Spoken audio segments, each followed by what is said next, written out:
চাই আমার মা বাবা যেন আমার জন্য দোয়া করে, সবাই আমার জন্য দোয়া করে, আমি যেন সুস্থ হয়ে আবার ঠিকমতো স্কুলে যাইতে পারি, আগের মতো হাঁটা চলা করতে পারি। বাঁচতে চায় মেয়েটি, কিন্তু টাকার অভাবে থেমে যাচ্ছে তার শ্বাস প্রশ্বাস। রেললাইনের পাশে ছোট্ট এক ঘরে 14 বছরের ফাতেমা লড়ছে ব্লাড ক্যান্সারের সাথে, যেখানে প্রতিটি দিন হয়ে উঠছে জীবনের জন্য এক যুদ্ধ। বাঁচার করুণ আকুতি নিয়ে বিত্তবানদের এগিয়ে আসার আহ্বান করেছে সে নিজেই।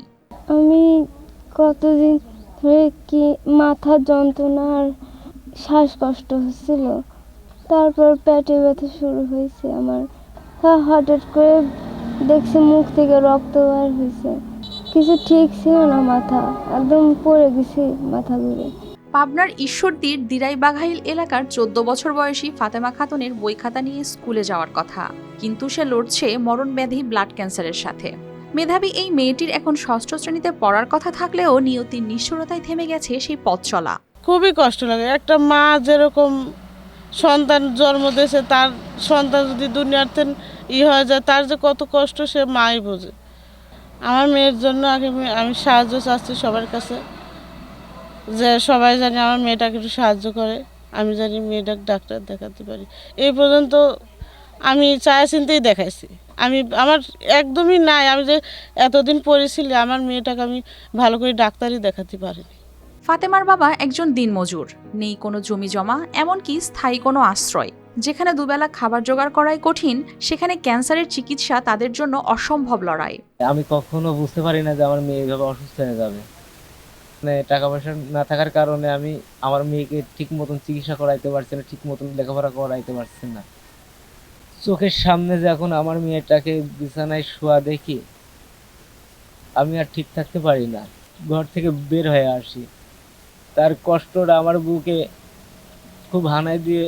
এলাকার মানুষের সহায়তায় কিছুদিন চিকিৎসা চলছিল, যা এখন প্রায় হয়ে গেছে বন্ধ। ফাতেমার মা শম্পা বেগম চোখের জল লুকিয়ে শুধু একটি কথাই বলেন, আমার মেয়েটাকে বাঁচাতে চাই। তার বাবার কণ্ঠেও একই আকুতি। মানুষের দাঁড়ে দাঁড়িয়ে থেকে যা উঠাইছি, এখন চিকিৎসা খাতিরে সেটা বিলিয়ে দিচ্ছে।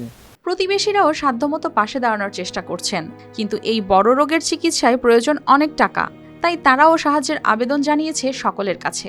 মেয়েটা মনে করেন এখন এমন অসুস্থ যে মনে করেন আমাদের কাছেও নাই যে সেটা দিয়ে মেয়েকে চিকিৎসা করব।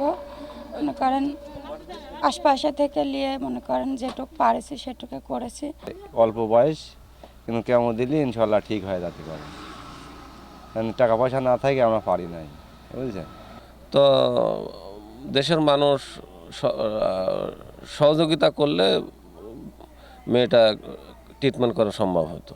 স্থানীয় সমাজসেবা কর্মকর্তা জানিয়েছেন, আবেদন পেলে সরকারি সহায়তার প্রক্রিয়া শুরু করা হবে, তবে এই ব্যয়বহুল চিকিৎসার জন্য সেটি যথেষ্ট নয়। ফাতেমা নামে যে মেয়েটি আসলে ব্লাড ক্যান্সার আক্রান্ত হয়েছে, আমাদের সমাজসেবা অধিদপ্তরের আওতাধীন প্রতিটি উপজেলা সমাজসেবা কার্যালয় হতেই 6টি দুরারোগ্য যে ব্যাধি আছে, ক্যান্সার সহ, ক্যান্সার, কিডনি, লিভার সিরোসিস সহ অন্যান্য 6টি দুরারোগ্য রোগ আছে। যে দুরারোগ্য রোগে প্রতিটির জন্যই অনলাইনে যদি উপকারভোগীরা আবেদন করেন, প্রত্যেকে 50,000 করে টাকা প্রদান করা হয়। এখন তার পরিবারের একটাই চাওয়া, যদি কেউ এগিয়ে আসে সাহায্য নিয়ে, তবেই ফিরতে পারে ফাতেমার জীবনের আলো। News desk, RTV।